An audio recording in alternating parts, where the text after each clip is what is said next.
স্বামী সোমেশ্বরানন্দজি মহারাজের বাণী পাঠ করছি গোপা বাগচি।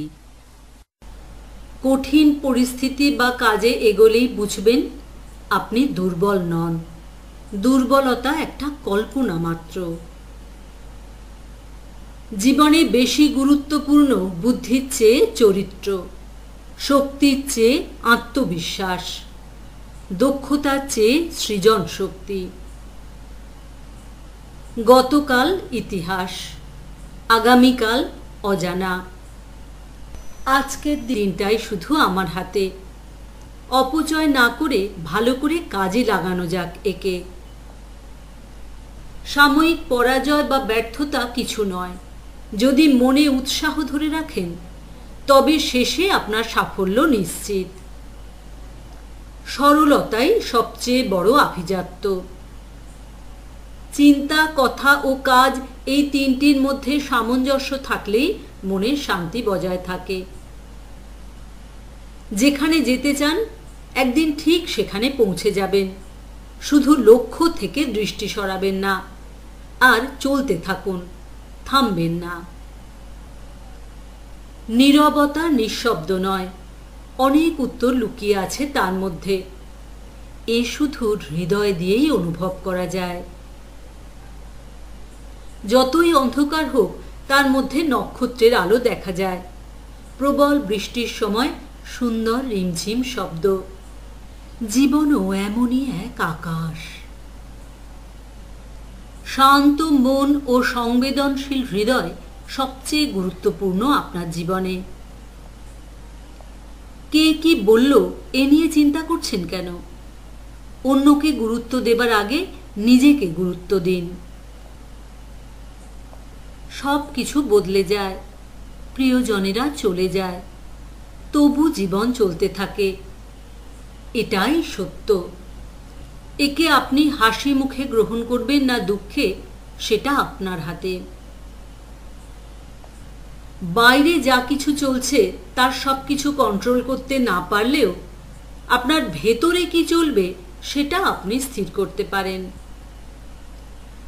আশাবাদীকে মারার কোনো বিষ নেই, নিরাশাবাদীকে বাঁচাবার নেই ওষুধ। যেখানে ভয় শেষ সেখানেই জীবনের শুরু। অন্যরা কি ভাবে আপনার সম্পর্কে সেটা তাদের সমস্যা। আপনি এ নিয়ে সময় নষ্ট না করে নিজের লক্ষ্যে এগিয়ে চলুন। যে কোনো ঘটনাকে অন্তত 3 ভাবে ব্যাখ্যা করা যায়: আপনার দৃষ্টিকোণ থেকে, অন্যের দিক থেকে, নিরপেক্ষভাবে। তাই মন্তব্য করার আগে ভাবুন। নীরবতাই মূর্খের প্রতি শ্রেষ্ঠ উত্তর। সূর্যকে দেখো, যে সব সময় চলছে। দেখো ওই নদীকে, বয়ে যাচ্ছে সব সময়। তেমনি হে মানব, তুমিও চলতে থাকো, থেমো না কখনো। চরই বেতি, চরই বেতি। আপনি যদি অন্যের জন্য প্রদীপ জ্বালান তবে আপনার নিজের পথও আলোকিত হয়ে উঠবে। একদিকে মাথা অর্থাৎ যুক্তি, অন্যদিকে হাত অর্থাৎ কর্ম, মাঝখানে হৃদয় অর্থাৎ প্রেম রেখে চলতে থাকাই অর্থাৎ পা জীবন। আপনি যদি নিজের মনকে নিয়ন্ত্রণ না করেন তবে অন্য কেউ একে কন্ট্রোল করার চেষ্টা করবে।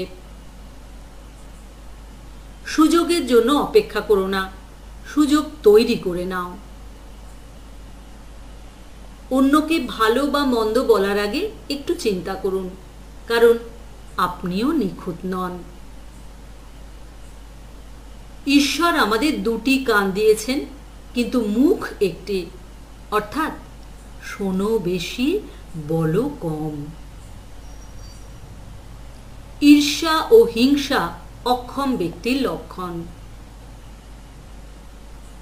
বাইরে ও ভেতরে সব সময় পরিবর্তন চলছে। স্থির হয়ে এটা দেখলেই প্রজ্ঞার অধিকারী হওয়া যায়। অনেকেই আপনার কথা মানবে না, এটি মনে রাখলে আপনার জীবনে দুঃখ কমে যাবে। জীবনে হারিয়ে ফেলার একটা জিনিসই আছে, আর তা হলো নিজের কাল্পনিক দুর্বলতা।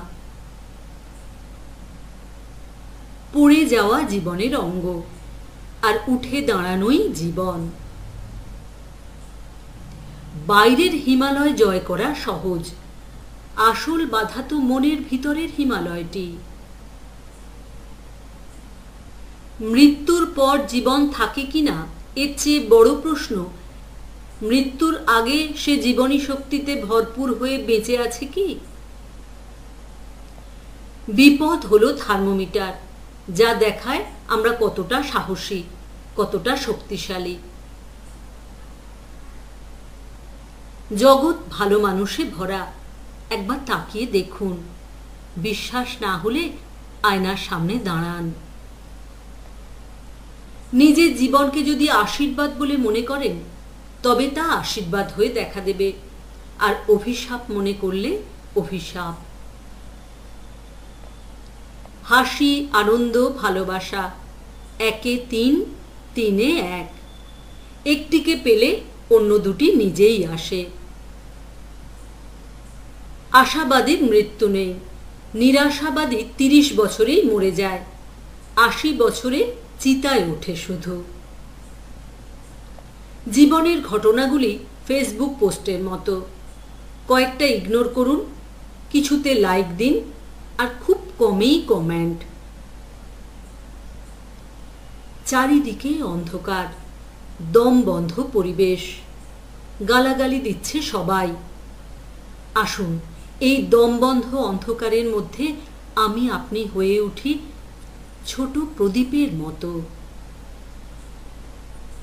অপ্রীতিকর পরিস্থিতিকে সামলানোর দুই বড় অস্ত্র, হাসি ও নীরবতা। ঝড় তুফানকে যদি শান্ত করতে না পারেন, তবে নিজে শান্ত থাকুন, ঝড় তুফান কেটে যাবে। জীবন একটাই, ভুল কথা। সূর্য ওঠার সাথে সাথে প্রতিদিনই নূতন জীবন শুরু হয়। আপনি যখন ঈশ্বরকে কিছু বলেন, তখন সেটা প্রার্থনা, আর যখন তাঁর কথা শোনার চেষ্টা করেন, সেটা ধ্যান। আপনাকে দুঃখ দেবার জন্য বহু লোক আছে, ফ্রি সার্ভিস দেয় তারা। আপনি কেন নিজেকে দুঃখী করছেন? আনন্দে থাকুন। হাসি মুখে ও আনন্দে থাকাই হলো শত্রুর প্রতি সবচেয়ে বড় প্রতিশোধ। এই জগতে সবকিছুই ক্ষণস্থায়ী, এমনকি আপনার দুঃখ, ব্যর্থতা, বিপদও। দর্শন শেখায় প্রশ্ন করতে, ধ্যান শেখায় উত্তর খুঁজতে। হতাশ হওয়ার অর্থ অতীতে পড়ে থাকা, দুশ্চিন্তা ভবিষ্যতে, আর আনন্দিত থাকা মানে বর্তমানে স্থিতি।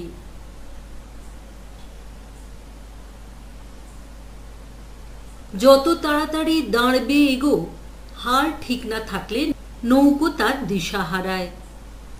মানব জীবন সম্পর্কেও একই কথা।